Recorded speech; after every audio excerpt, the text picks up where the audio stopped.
మనం గమనించినట్లయితే ఈ సూక్ష్మ వ్యాయామాలు అంటాం, వార్మప్స్ అనేటటువంటివి చాలా ప్రధానమైనటువంటివి. ఇవి చాలా ముఖ్యమైనటువంటివి, చేయాలి.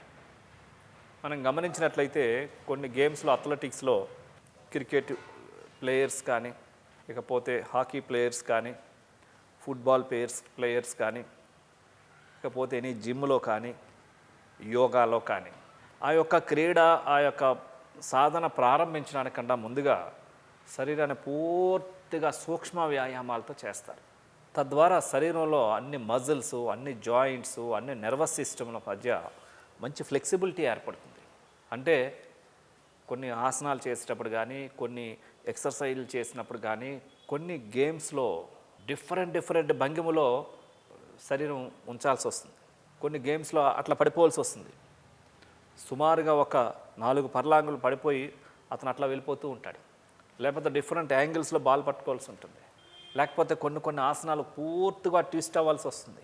అలాంటప్పుడు ఆ కండరాల మధ్య ఫ్లెక్సిబిలిటీ లేకపోతే, ఆ జాయింట్స్ మధ్య, ఆ నర్వస్ సిస్టమ్ మధ్య అవి వదులుతనం లేకపోతే, బిగుతుతనం ఉంటే పట్టేయడం, అదేవిధంగా ఆ యొక్క గేమ్లో కానీ, ఆసనంలో కానీ పూర్తిగా పరిపక్వత సాధించలేకపోవడం అనేది ఏర్పడుతుంది. కాబట్టి ఆసనాలు వేయడానికి ముందుగా కొన్ని వార్మప్స్, అంటే కొన్ని జాయింట్స్ అన్నిటిని కూడా ఫ్రీ చేయడానికి కొన్ని ఆసనాలు, స్ట్రెచ్చింగ్ ఆసనాలు, మజిల్స్ అన్నింటినీ కూడా, జాయింట్స్ని, మజిల్స్ అన్నింటిని కూడా ఫ్రీ చేయడం కోసం కొన్ని స్ట్రెచ్చింగ్ పోస్చర్స్, ఇట్లా డిఫరెంట్ వార్మప్స్. ఇందులో కొన్ని నార్మల్ ఉంటాయి, కొన్ని హార్డ్గా చేసేవి ఉంటాయి.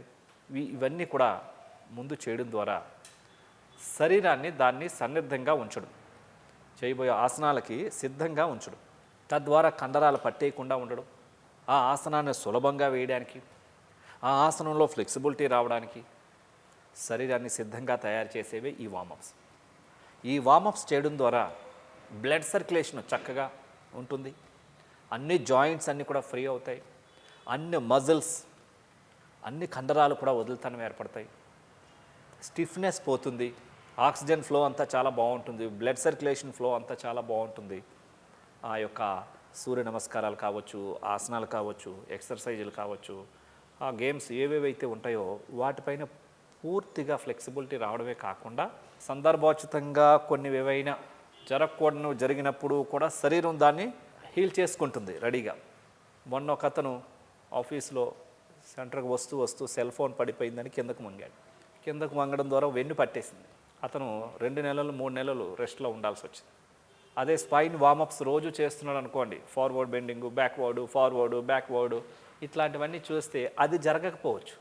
దట్ మీన్స్ కొన్ని ఈ వార్మప్స్, ఆసనాలు అన్నీ వేయడం అంటే శరీరానికి శిక్షణ ఇవ్వడమే, శరీరానికి ఫ్లెక్సిబిలిటీ తీసుకురావడమే, శరీరానికి శక్తినివ్వడమే, శరీరం మనకి సహకరించే విధంగా చేసేటటువంటివి వార్మప్స్. కాబట్టి కంపల్సరీ వార్మప్స్ చేయకుండా యోగాసనాలు చేయకూడదు, ఎటువంటి ఎక్సర్సైజులు కూడా చేయకూడదు.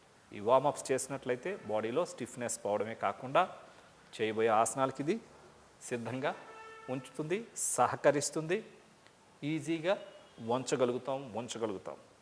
అందుకోసం ప్రతిరోజు కూడా యోగాకు ముందు వార్మప్స్ అన్నవి కంపల్సరీ చేయాలి. నమస్కారం.